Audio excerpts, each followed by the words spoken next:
My name is Kade Helin-Burnette. I'm from Livingston, Montana. I did my undergrad at St. Olaf College in Northfield, Minnesota. I got a bachelor's degree in studio art. And then I stayed a year and did a year-long emerging artist residency there. And now I'm a post-baccalaureate student at Indiana University Southeast in New Albany, Indiana. But I work in Louisville, Kentucky, just across the river, bartending. So I took my first ceramics course my junior year of college and just fell in love with clay. And clay's been my primary medium since then.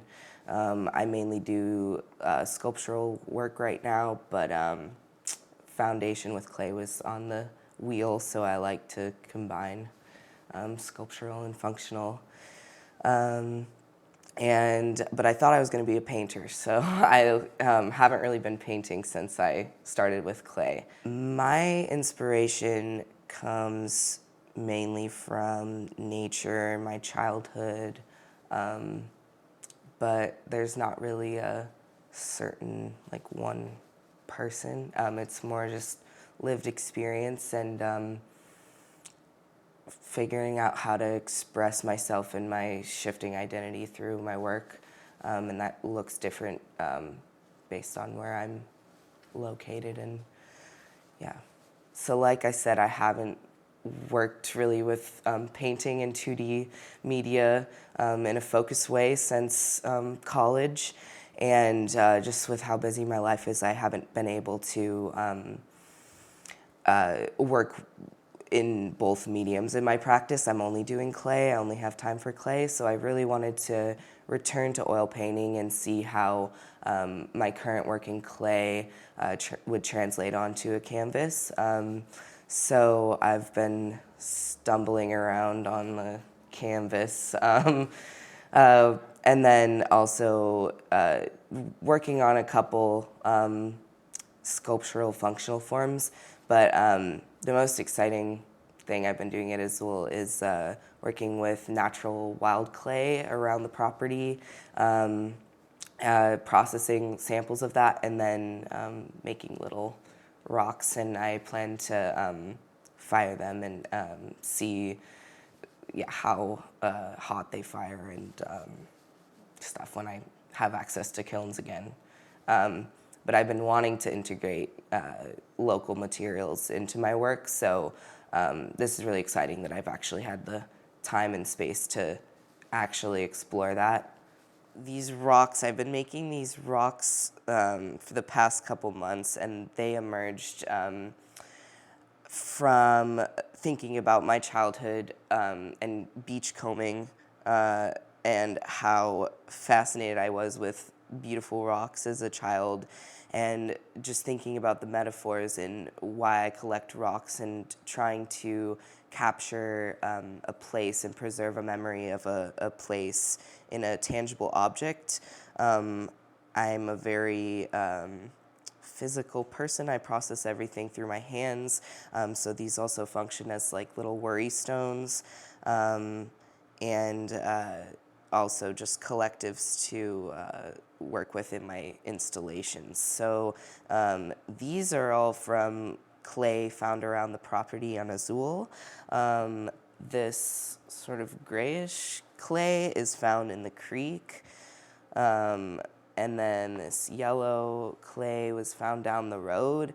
And this red clay, which is incredible, it's very easy to work with and smooth, was found on the hill behind Azule. So I've been having a lot of fun experimenting with these clay samples, and it's cool thinking about how to actually integrate place in the material of my works. So my work in clay is inspired by geological weathering and rock formations, but it's a very intuitive, collaborative process with the clay. I don't ever plan out how my sculpture is going to look, and I don't know how it is until it's completely finished. So this work is also completely intuitive, and just exploring those same patterns that I that emerge in my sculptures on canvas. So I'm like looking at inspiration photos, a lot of photos I've taken, like these are from Red River Gorge. This is from, I think, Lewis and Clark Caverns or Mammoth Cave.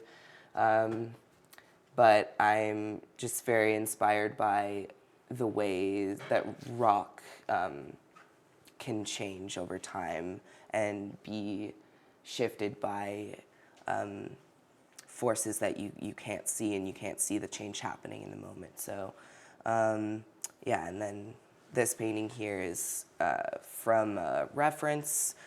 So the first one is totally intuitive, but these other ones I've been working off reference photos and just letting them sort of develop intuitively in the more final stages. But in all honesty, I'm kind of just getting used to using these materials again since it's been so long.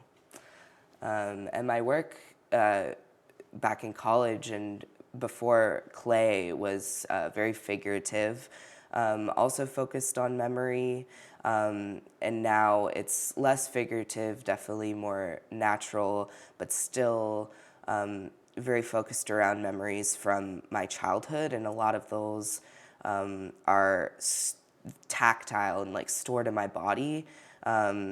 So I revisit them in my work, and I sort of like remember them as I process them through clay. This is paintings, but yeah. Yeah, I grew up in Montana and Vancouver Island, British Columbia primarily. There's a lot of incredible